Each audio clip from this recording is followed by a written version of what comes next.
Great. Can you all see this? Or? Oh, wait, just kidding. Is that better? So this is like basically what we're going to be going over, right?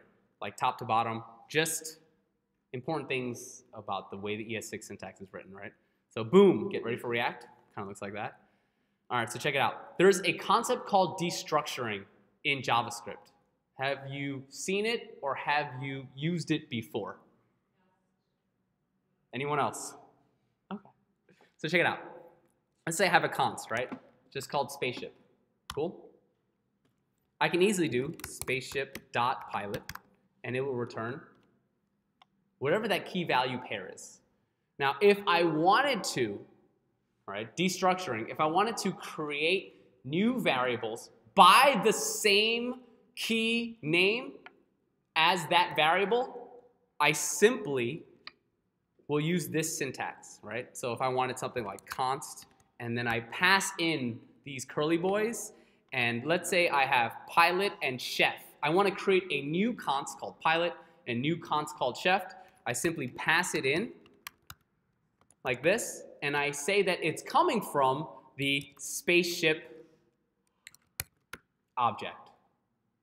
I have now created a new object called pilot based on the key of spaceship, giving it that value. So pilot will return Elon Musk.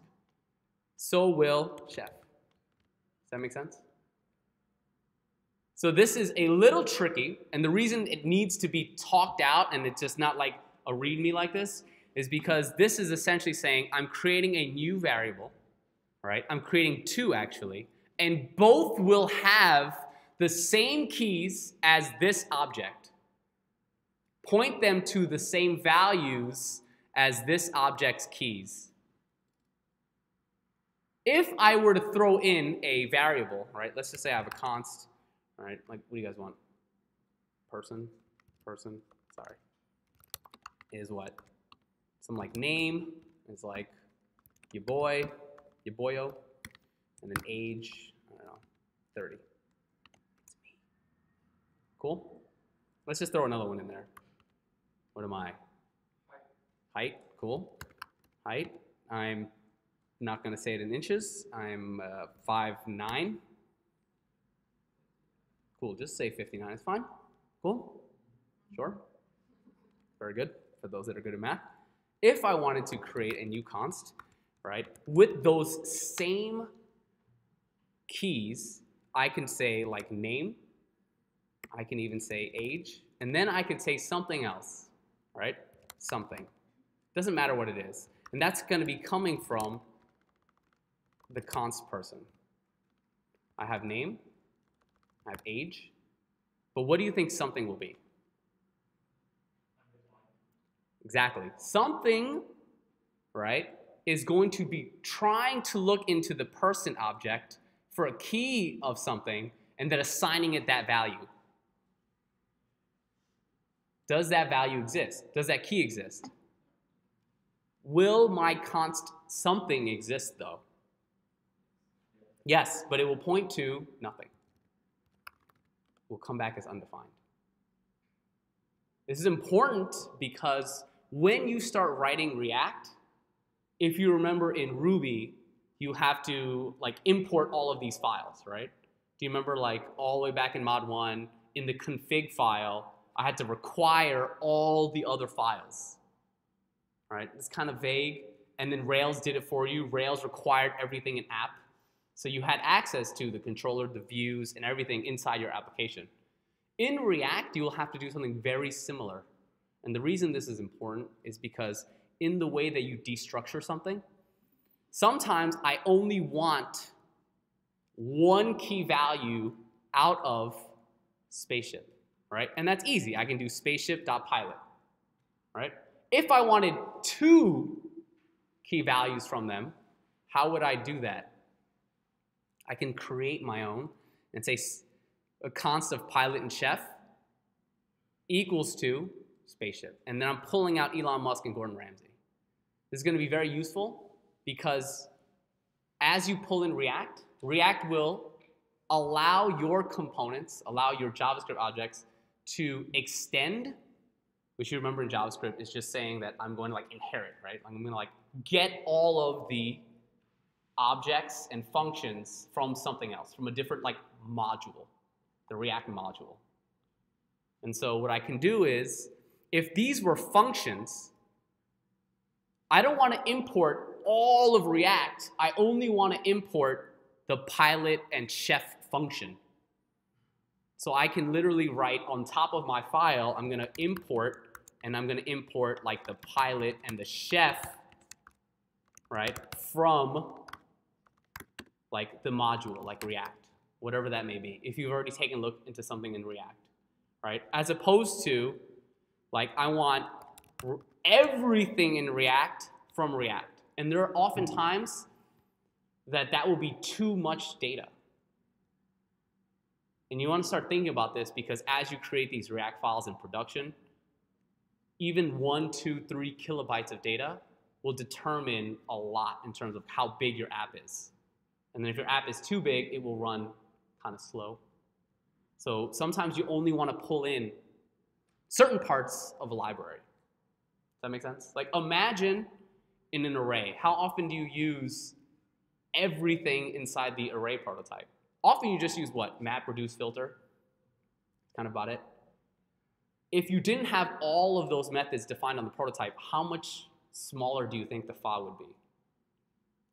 Right? That's just kind of the mindset to get into and like where this is coming from.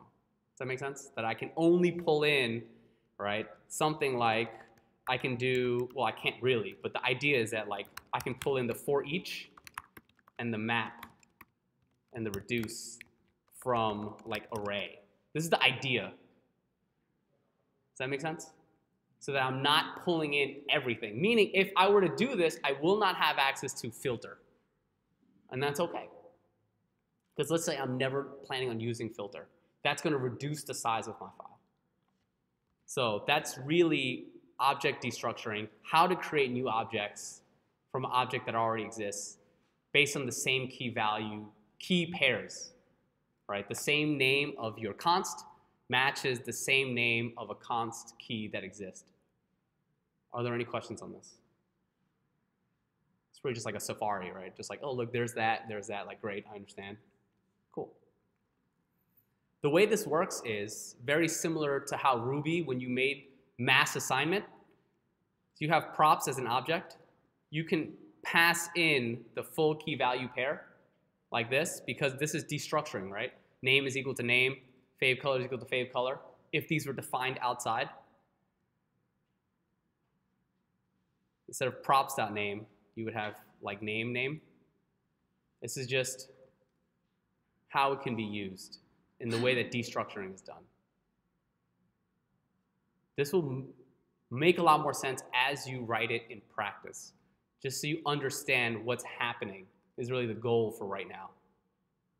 Because you will like look into other people's React code, you'll watch tutorials, and you might see it as props, and then you might see it as this. And there's that subtle difference of destructuring. Cool? Awesome. All right. Key value assignment shortcut. So what this really is saying is, in the same way that destructuring works, if I want to create a new object where I have him, this is the reverse of the destructuring. And that is if I have a const pizza that's pointing to pepperoni, const restaurant pointing to Sparrow's authentic New York pizza, then I can create a new pizza object saying that the key of pizza in the pizza object is pointing to this const pizza. If I were to do this, I can simply write it exactly like this because the key and the value are exactly the same. Does anyone need me to write like another example of this? It's just simply, I want a key, the same name as a variable that already exists. So if I were to do pizza object 2.pizza, what should I get as the value? I should get the string pepperoni. Are there any questions on that? Cool. So this is just sort of like the reverse of that destructuring, where I'm just using the same keys and I'm shorthanding it, which is going to look weird because when you first see an object, you're always looking for key value pairs. And instead, what you're getting is just one variable and another variable, which kind of looks like a nested object initially, because you would assume pizza is an object, right? Otherwise, you're looking for some sort of key value pair. But here, if it already exists as a string, it's going to assume if it's given one object, if it's giving one argument, not a key value pair, it's going to first look, hey, is there another variable named the same thing, and then assign it that same value. Cool? It only looks tricky because it should be, pizza is pepperoni. But because it already exists, the key value pair is being pulled in right here.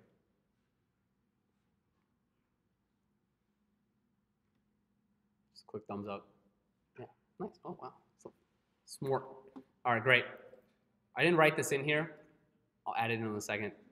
What is the difference between slice and splice?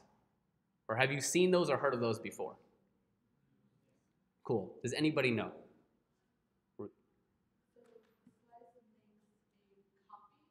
Correct.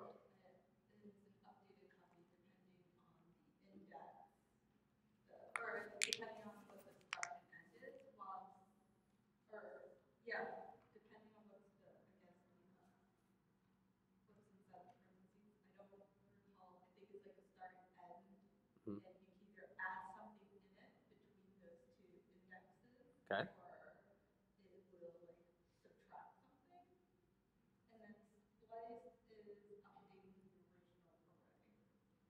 Yes. So what she described was how slice works, and that's great.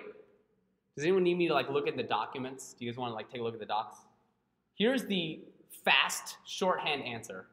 In Ruby, right, a very popular language you might know, what is the difference between this and this?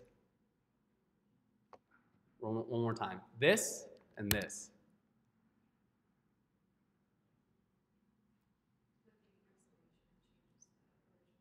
Yes, the exclamation point means that it is destructive. If I were to add the bang in Ruby, I will mutate the original array, and it will change. So in JavaScript, there is no such thing as slice and then slice bang. So they named it two different things. So splice is the destructive version, and slice is simply going to return you a new array based on the conditions that you pass it. That make sense? So it's really important that you understand slice and splice. Very often, if you were to think, which one would you use more often? Something that returns you a new array or something that mutates the original array? Why? Because you don't want to keep changing your source of information. You're on the right path, right? So you don't want to be changing your original information. You always want to make sure you can keep a record of the original and then do something to it, but still keep track of the original. So very, very, very often, you will use slice. You're simply going to return a new array. Cool? In the same way that for Ruby, did you use the map with the bang or did you use map? You use map, right? Because you never really want to mutate the original array. It's the single source of truth. It is the original value. There's a concept in JavaScript where consistency means that your inputs and your outputs will always be the same, right? Based on what you run that function through, if I put in the same input, I should always get the same output. If I mutate the data, I will never consistently get the same output. If I cannot predict what the output will be, I have an unstable and unpredictable application, which in your mind is probably already bad idea, right? So Here's where we're going to talk about something called the spread operator. This is usually like the tricky one, right? So if I had a new, let's just say, I don't know, what do you guys like? What's like a cool variable? New year? New year, cool. And what is that? What are the attributes? Sure, resolution. Oh my God, I can't spell. Cool, and that is get fit, cool. And then what else? Like the actual year maybe, right? It's like 2019, 2020, just for funsies, cool. If I wanted to make like another new year, can I just const to new year? Why?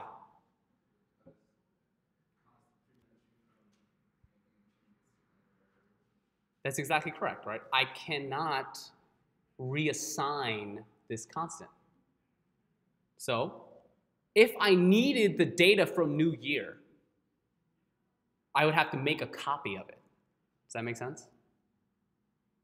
I would have to make a brand new copy. Can I do new year 2, new year? Will that make me a copy of the const to new year? Who says yes? Who says no? If I were to do this, will new year 2 strictly equal new year 1? Oh, near year. Wow, embarrassing. Thank you. Will it simply...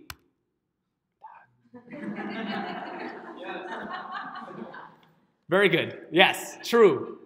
Right?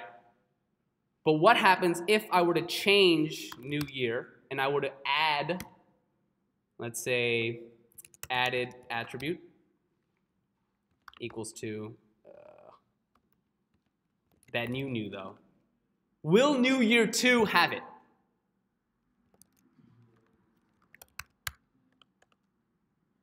Yes. Why? Because they're equal, they hold the same place in memory. They hold the same place in memory. JavaScript will pass objects by reference. Does that ring any bells when JavaScript passes by reference? What that means is, what I'm saying is, when I assign new year 2 to new year 1, I'm saying point to the same place in memory. So if I were to change or mutate new year 1, new year 2 points to the same place in memory. Therefore, new year 2 will also be affected. So now the idea is, how do I make a copy of new year without it pointing to the same place in memory? That's the problem that we have now, right? Because sometimes we want to do something with new year, but we don't want to mutate it. We talked about slice and splice, but what if I'm not trying to remove something? Maybe I'm just trying to iterate through a new one, right? Go through some key value pairs, do something to it, and then return some data without affecting the original object. The only way to do that is to first create a brand new object. Cool? This is going to make a lot more sense when you get into React. There'll be something called props and state, and they will be constants. And you do not want to mutate the original. You want to create a copy of it, do something to it, and then reassign what state and props are to that new value. It's the only way React will recognize that there's a change and will cause a re-render. This is like the idea behind React, right? So in order to do that, we can do object .assign. And what object.assign will do is, you could see it. Oh God, Google is so good. These dev tools are amazing. First, it takes a target. What does target mean? Well, if I want to assign a brand new object, I need to know, where am I going to put this brand new object? All right? First, I want to give it an empty object. And then I want to put inside this empty object what is known as the source. So here, I can simply put new year. Actually, I probably should do this. Const that new though. New year. Right? So what will I get when I do, I'm not going to type it. What will I get if I do new year strictly equal to new year? What will happen? Right? It has all the same key value pairs.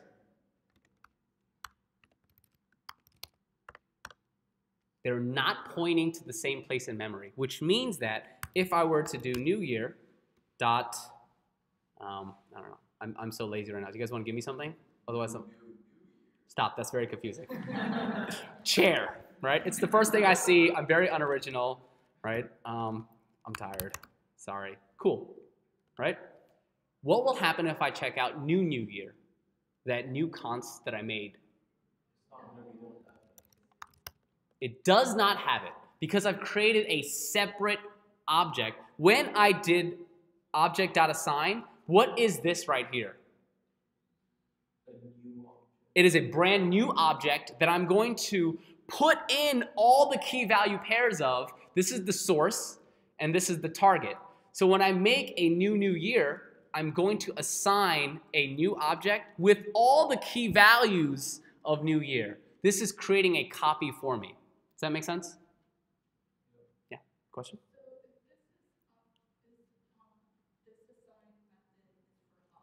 Mm-hmm. I mean, I'm not saying that's the preferable. Yes, you can. Yes, you can. And you will do that often. So here, right? So this is right here is what we just did. This thing called the spread operator. So this right here is ES 2015, or rather ES5, so the old version of JavaScript. You can do this. This was the way to do it before, but this is obviously the es6 class. This is called the spread operator. What this means is, if I can have, according to Eric, that new year, I should capitalize those, right? But I'm not going to, because I'm a dirtbag. So, all right, this is just for funsies, right? If I were to say, what I want to do is I want to take all of the key value pairs of just new year. What does this look like to you? Brand new object, right? So the way the name came about is that I'm going to spread. This is not great, right? It's not like it doesn't jive with me, but this is what it's called. I'm going to spread all the key value pairs from new year into new year. Cool? Meaning, if I were to hit enter and return, I will create a brand new object using this object literal syntax with all the key value pairs of new year. That make sense? What I could do is, at the same time I do this, I can add additional attributes. So like, what else is there about like the new year? Find champagne. I can't spell. Just put champ and then ain. No. Cool. I missed you guys too. What will happen?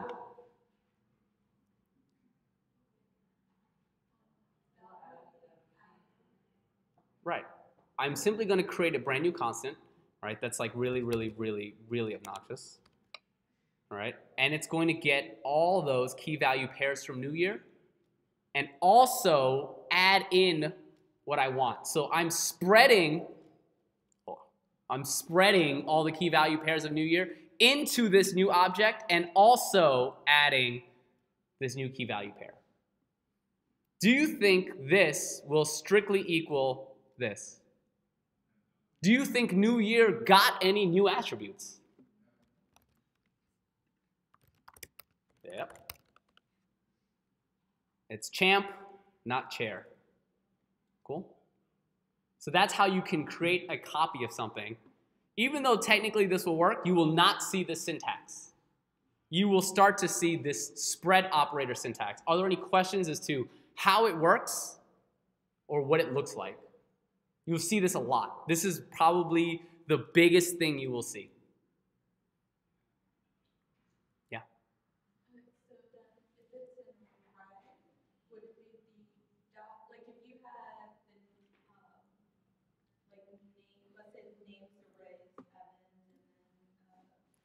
Want to do this? Cool. To create a new one or a copy of one. So const like new names. What do you want to do? You want to like spread names in? Yeah, so you do names and then you like add names, for instance. Okay, cool. It works exactly the same in the array. You will see this very, very often. So if I go back to names, it is not affected. It is a new object. All of the items within names were spread out into this new array. And the reason I say that is because oh man, I don't want to give it away. But if I were to triple equals to another empty array, what will I get? Who says false? That is correct. I don't want to say true, is what I'm saying. Because when I created this array, it held a different space in memory than when I did this. I'm literally putting new array, and then I'm like doing new array. Because it's array, it's object literal syntax, right? I'm just creating a brand new one at the time of invocation. Cool? So who's a little bit more comfortable with the spread and how it's working and what it does, what it looks like? If I were to say like, hey, you got to create a new one, go ahead and like use a spread operator with an old object and just add some key value pairs. Will you know what to do? Right? Perfect. You'll see this so much.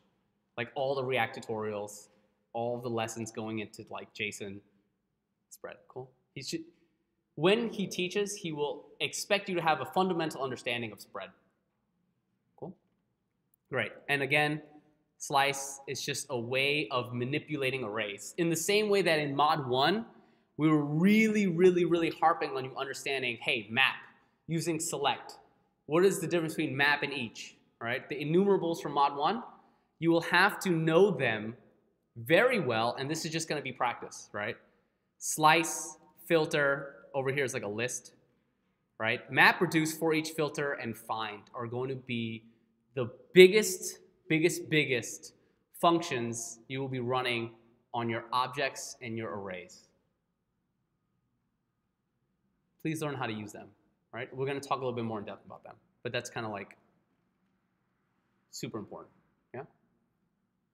Like, can I remove something from an array? Can I add something to an array? How do I only get this object from an array? How do I pull out this key value pair from this object? Sorry, I'm stuck in Ruby land. Cool? Here, right here, right, I'm going to explain how filter, how like map, how not for each, but like map and filter and reduce kind of work under the hood. Here we have a do-it-yourself filter, right? What does this mean when I do array.prototype?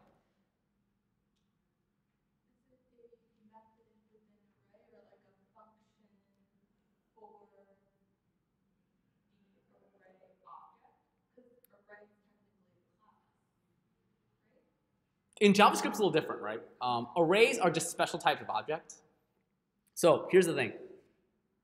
In Ruby, you learned about classical inheritance, right? Like just including a module, right? Actually using that greater than sign in like the model, and you're pulling in from active model. Here in JavaScript, we have prototypical inheritance. Does that like sound kind of familiar? Yes. Right. So from prototypical inheritance, right? Do you remember in Ruby? Let's just do something in Ruby. Remember this? Oh yeah. Oh, IRB, good old friend.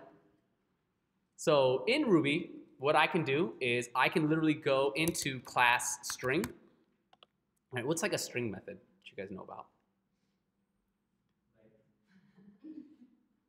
Yeah, right? You can call .length on a string. Sure, def length. And I could simply put, I don't know, very long, I don't know, something. I don't like using hot dog, right? You guys miss Andrew as much as I do? Cool. So if I were to call on a string, right, dot length, what will happen? Just puts hot dog. Because I've overwritten like how the length method works on the class string, right? I monkey patched it. So the way that JavaScript will inherit is that I can define these new methods on the prototype, and that every single array, no matter what, will get this new attribute, which points to a function. I can also give it a new attribute that just points to some emoji if I wanted to. So if I were to do this, all right, cool, I can have an array of 1, 2, and 3, and I can simply put monkey patch, and I will literally get back whatever I added to it. That's how to do it in JavaScript. So like looking familiar? I know I'm just taking it slow. We come back from the break. Cool? So in order to understand how filter works, right, the best way to explain it is that filter, right, this is the JavaScript sort of definition, is filter will take a callback function where it will return a new array where all the conditions are true. Here's what I mean by that. That means that if I were to go through names, right, remember names is an array, and I run .filter, I'm passing it in a callback function. All right? If this doesn't look familiar to you, I'll break it down. This is just the arrow syntax without the parentheses because it's only one argument. This is the literal arrow. And then this is the condition that I'm passing it. Because it's one line, I do not need to write return, and I do not need to write the curly boys. All right? So if the name, right, because I'm passing it first Evans, then Murderface, if the name does not equal to Evans, go ahead and push it to a new array, and it will return that new array. So if I were to run this filter with these conditions, what should I see as a return value? I should just see an array with one string in it, and it's just going to be Murderface, right? So here's how we can write our own to help you understand a little bit better. It looks very similar to Ruby because this is kind of how I want you to start thinking about these things. Eric, you have a question? What to use like 2 equals versus 1 equals? So not equal and not 2 equals. So like name is not equal. Okay, when you're looking for a strict equals. So the triple equals is going to be like if it's strictly, and then the double is going to be a loose equality. And does anyone want to like answer that? JavaScript will coerce, meaning if I see a string and I see a number, it will force one into another as a data structure, right? So if I see a string, sorry, I just didn't mean to be so dramatic about it, right? It would be false. But the loose operator will coerce one into another, and it will say, hey, 1 is basically like 1, even though the data types are not the same. Cool? Like on that, it's kind of like what we've been doing in JavaScript this whole time. Or we'd be looking for IDs, and if you would use like a data ID, it would be a string. So when you would be trying to find the ID, if it was the data ID, you could do loose equals unless you did parse it. That is a perfect example, right? So when you're like manipulating the DOM and you're pulling the dataset ID, it's going to come back as a string. But you want to probably compare it dynamically to a number, an integer. So instead of parsing the integer of the string, you can use the loose equality. That's a very good example. Cool? All right, so here's the easiest way to think about this, right? Whenever you hear callback, what you're really saying is, what should this thing do? Whenever it's like, hey, I'm going to pass this a callback function. All right, every time you hear callback, callbacks were very confusing to me when I learned this like 2 years ago. It was like, hey, listen, this thing takes a callback. You're like, okay, all right. Like, it's a little bit tricky, right? Wizard. So the thing is, it's when I do filter, I'm telling it what to do. And in JavaScript, how do you tell something to do something?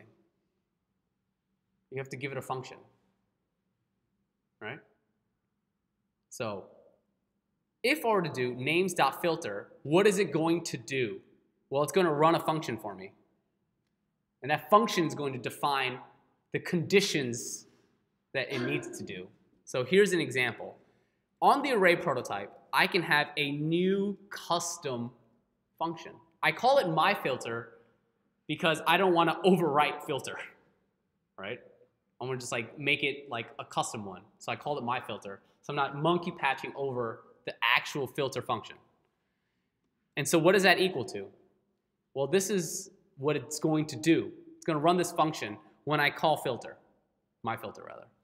In the same way that when I call filter, it needs to run a function. So this function is this callback. So here you see in the parentheses, it's going to run a callback function. So here, it's immediately going to take a callback. First thing I do is I make an empty array. Does this look familiar in Ruby? When you run when you create your own each method? You remember when you didn't understand map and select? The first thing you did was like, all right, great, I'm going to create a new array, I'm going to do something to it, I'm going to push into the array, and then I'm going to return the empty array. When you're creating your own maps, your own selects in Ruby. Same thing. What I'm going to do is I'm going to create this simple for loop. I'm going to let I equals 0. As long as I is less than this dot length. All right, so what is this in the context? Who says the array? Yes, absolutely, because when I actually invoke this method, this gets created at the time of invocation, if you remember. So names.filter will probably be names.myFilter, right? So names right here is being invoked. I'm sorry, myFilter is being invoked on names, which is the array. So this is pointing to the array. So this dot length, right, however many times, and just increment by 1. I'm going to create a brand new variable, and it's simply going to point to this, which is the array, at the index of 0 for the first one. And then as you could see, it's going to go 1, then 2, then 3, until the length. Pretty simple iteration, right? And so what does this mean when I do this at an index of I? It's going to be the element, right? Literally the current array element. I couldn't have possibly tried to name this any better. So if I did 1, 2, 3, it would do this at an index of 0, which is going to be the first element in the array, which is 1. Now, here's the tricky part. It will return based on whether or not this condition is true.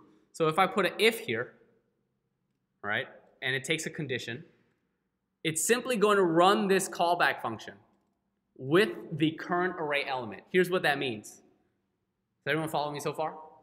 Cool. So this callback is simply going to look something like this, right? So this callback function is going to take in a name or this current array element, which would make sense because name here is going to be the items within the array.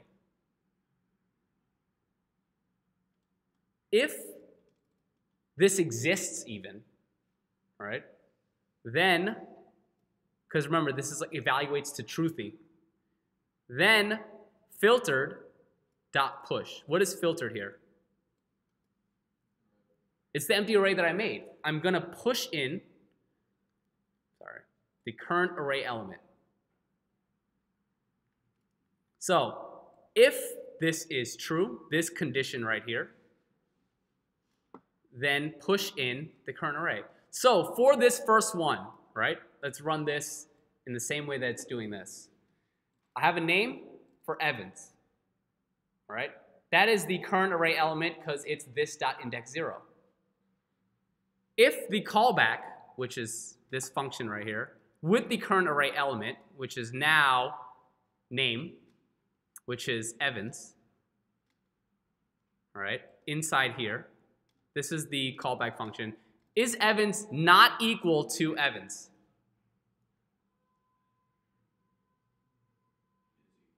It is equal, right? So, what happens?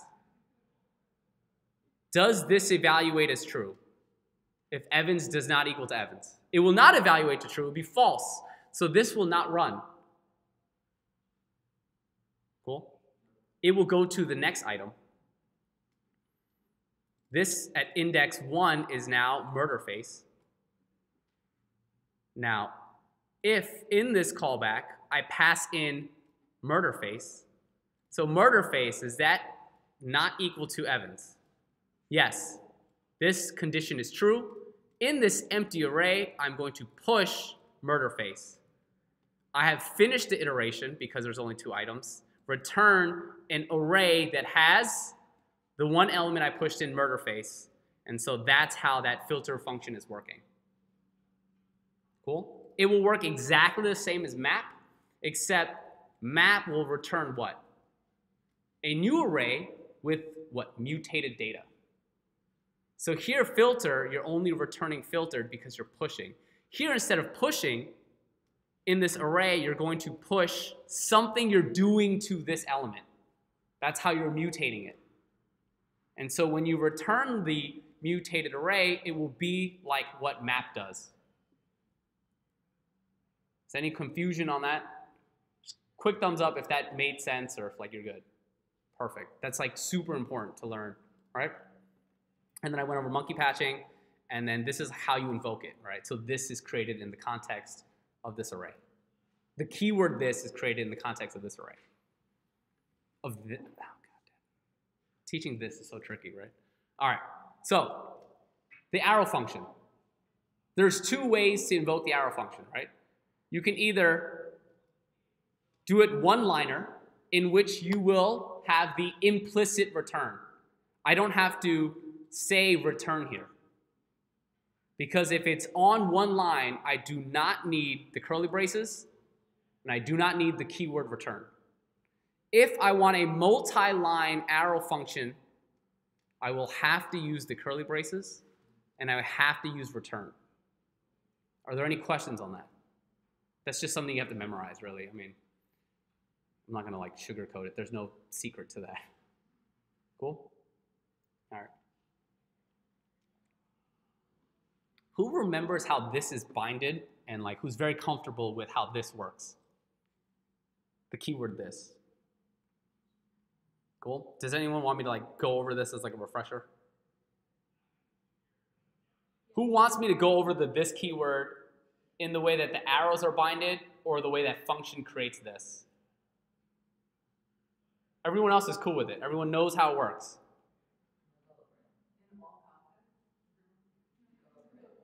I should go over this, right?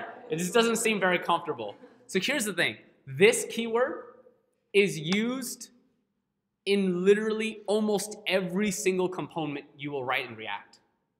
And it will constantly break your code. So you have to understand this keyword very well. Like when I said, who understands this? It should have been like this. Definitely. Right? If you were kind of like, I get it. Get solid on it. So let's go over this one more time, just for that solid understanding. If you still don't have a solid understanding, let's talk offline, but I'm gonna do my best to like break it down Barney style. Cool? This is not the this keyword lecture. This is a review, so I'm gonna be going like just going unless you stop me. All right? So I'm gonna have a dog that's like a constructor function, right? What does that mean? It's just gonna produce like new dogs, right? With like an attribute of name, favorite sex. I have dog with a new key of say name, and that returns a function. How do I invoke say name? Dog.sayName, right? Literally right here. So when I have this function right here inside this const dog, whenever functions are invoked, at the time of invocation, it will create a new this. Who is comfortable with that exact statement? At the time of invocation, a function will create its own this. Okay, meaning when I invoke dog.sayName right here, the second I invoke it, not when I define it, when I invoke it, this will be created in the traditional function keyword. So, when dog.sayName is invoked, it is invoked on dog.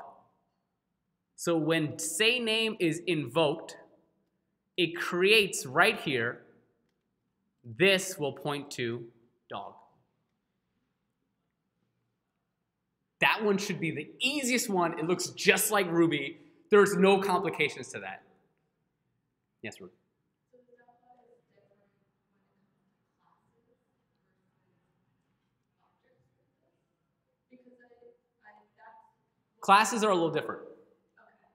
Because yeah, I had an issue with my project on it, and I realized it's because I'm interested in objects versus classes. Yes. Remember, this will get created at the time of invocation. Right? And here's where I'm going to try to break it down. I think Andrew goes over this, but now that you've had a lot more time with JavaScript, it won't be brand new, so hopefully the dots will connect, right? The arrow function inherits what this is. It does not create its own this. Does that make sense? It will inherit what this is. So when barkName is invoked, what will happen? What will this be under barkName in an arrow function? It should be undefined. Here's why. Just so everyone's clear. Dog. Cool. Dog.barkName. Do I create a brand new this inside an arrow function? No, I inherit this. What is the this for dog? It was never created, except it kind of was. This inside nothing will be the window object. But because it never really was created inside dog, the arrow function doesn't really get this, and you will get undefined. Because this in the keyword is going to be the window.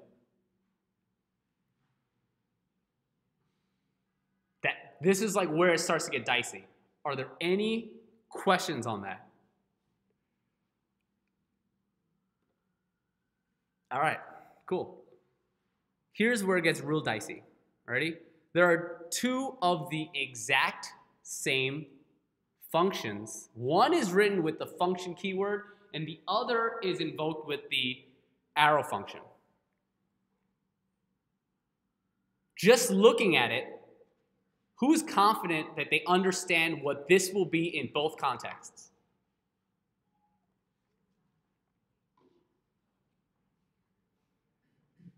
Cool. So here's the thing. Remember, save fave foods, right? The second I write function, the keyword this is created. Literally before I get to the next line, this gets created. And this is pointing to what? Dog.saveFaveFruits. So this, in this context, is, right here, is what? In this context? Is dog. No questions on that so far. When I do this.faveSnacks, what is this? The dog. Still the dog. Dot for each is just a array method I'm calling. Inside here, what is happening? What is this?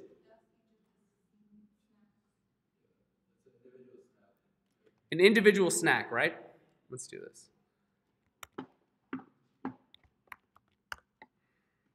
I can do dog.saveFaveFoods, no arrow function. What will this keyword be? Yes. When I call this dot name. Who thinks dog? Who thinks window object or something else? Because the arrow function will inherit what this is, it will inherit dog inside this context, right? Because this was dog and defined, when it's in an arrow function inside of this dot fave snacks, it will pass it on, and this will get inherited. The keyword this will get inherited inside this function. Now, looking purely at this version of the function, sorry, I'm trying to avoid saying this as often as I can.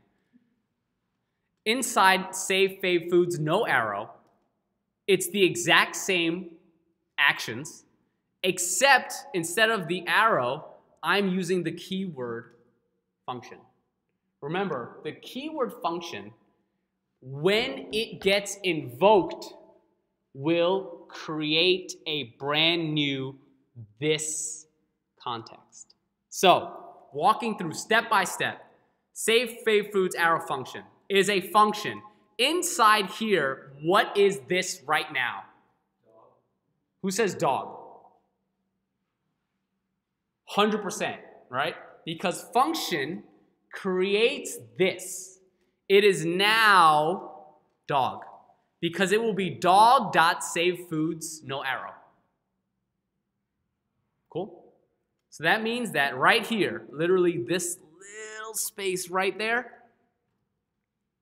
this was created. And it's pointing to dog. There's no question on that. This.faveSnacks must be this array. So far, so good. The array of fave snacks is running for each, and then a new function is invoked. Brand new function is invoked.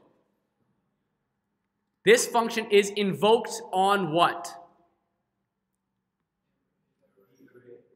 It's invoked on the array. If I were to do this dot for each with a function,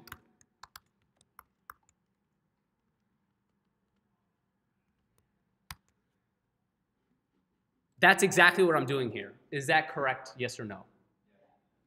What is the keyword this right here?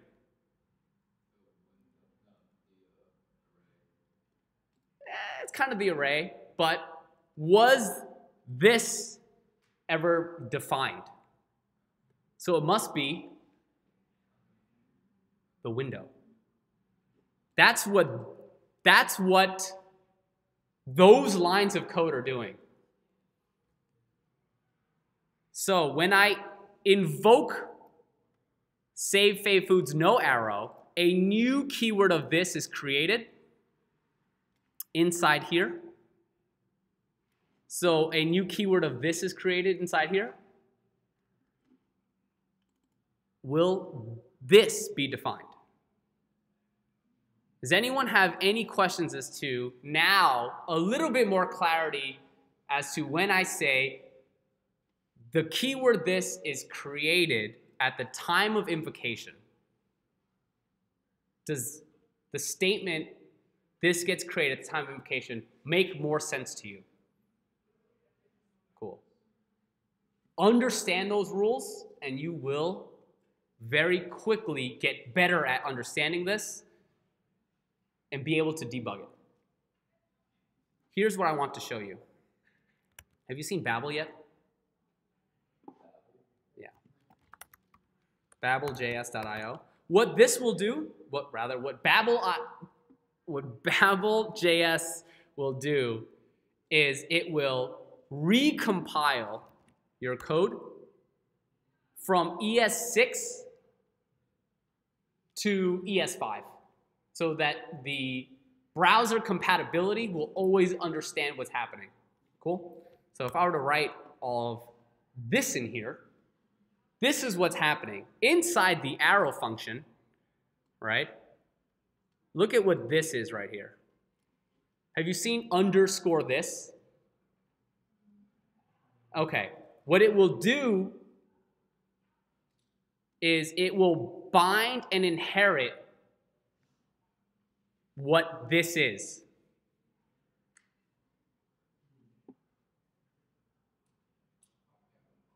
What I mean by that is inside the arrow function, right? This is just a keyword function.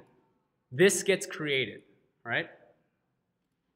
Inside here, the arrow function will inherit what this is. What it's really doing under the hood, I can't write here. Okay, what it's really doing under the hood is, notice right here, underscore this is this. When I do this, what do you think underscore this will point to? The window inside the arrow function, because this underscore this is how the arrow function inherits. So I'm going to copy this. I'm going to copy that code. And so here, right, it's doing this is dog. And then right here, it's saying let that equal to this. And then here it's just calling that.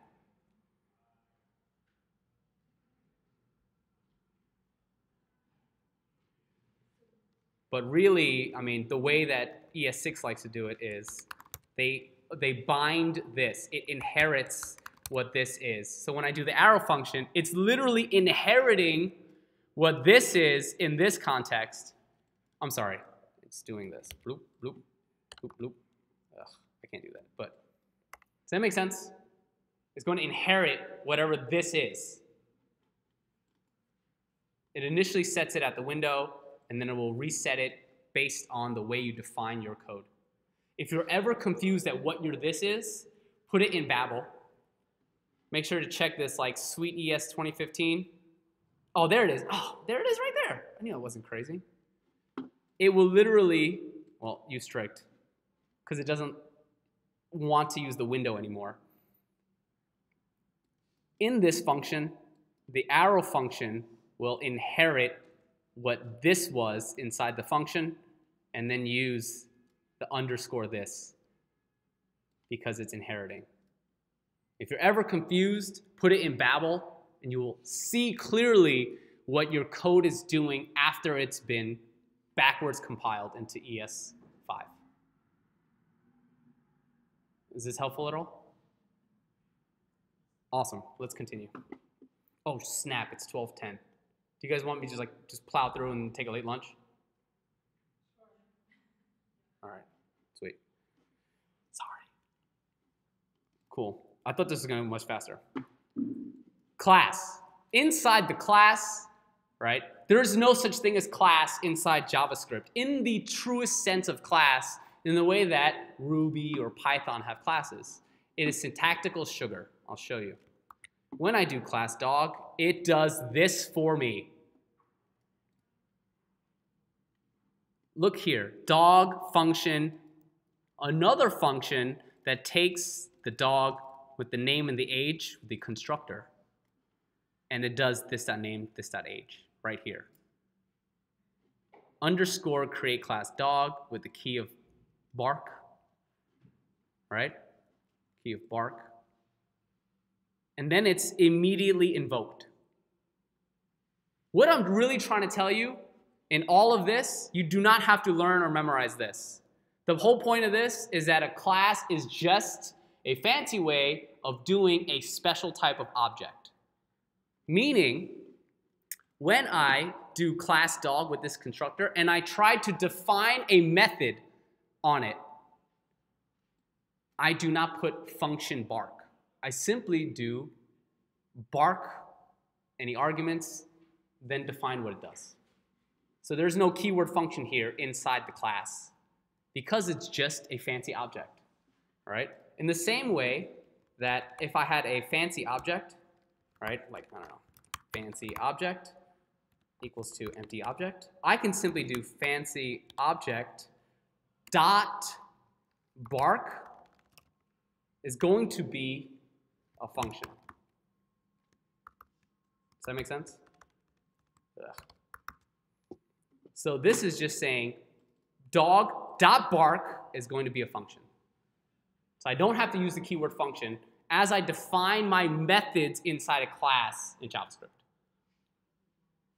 Cool? This is like a common thing. Someone will write function here and it'll jack up the code.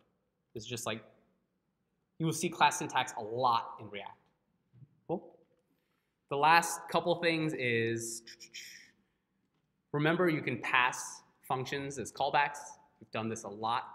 Functions are first-class citizens in JavaScript. Okay, there is a difference. This is the last thing, and then I'll let you go. There is a difference between fancy object with the bracket of awesome, right? Which is not going to work, by the way. And then fancy object dot awesome. Does everyone understand the difference between these two? Both will return the same value if there is a value given. So as you've used them, it doesn't seem like there's a difference at all. But here's where the kicker is. Ready? If I defined awesome equals to, right, 10, 29, 18, you know what I'm saying? Right? And I did fancy object with the key of awesome. And I said, obviously. What will happen?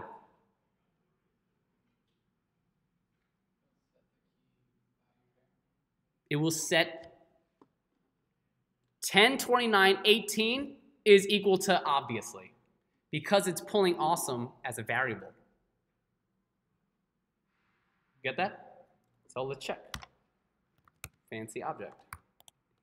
10, 29, 18 is obviously. If I were to do let not awesome equal to Evans was sick this whole break, and it wasn't, I can do fancy object dot not awesome equals to what? Goodbye 2018. What will I get here?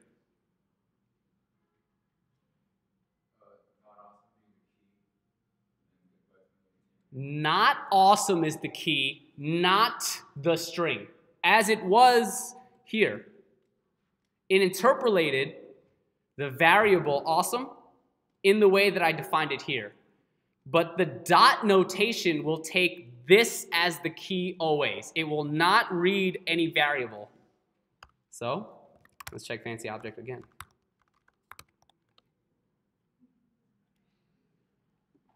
Do you see the difference? Right? If I do it this way, it will pull in a variable. If I do it the dot notation, it will take that exact dot notation. Meaning I cannot use the dot notation to dynamically assign keys. Does that make sense? Whatever I put here is going to be 100% hard-coded as my key value for object. Are there questions on how that worked? Great. Please review, like, bind this. It just basically says this right here. That dot bind this. This is literally the exact same thing as writing this as an arrow function. Using a dot bind this. Please, if you have the time, read through some of these documentation. Are there any questions on like es6, modern JavaScript, or you just want to go to lunch? Great, that's all I have for you today. Sorry it's so long.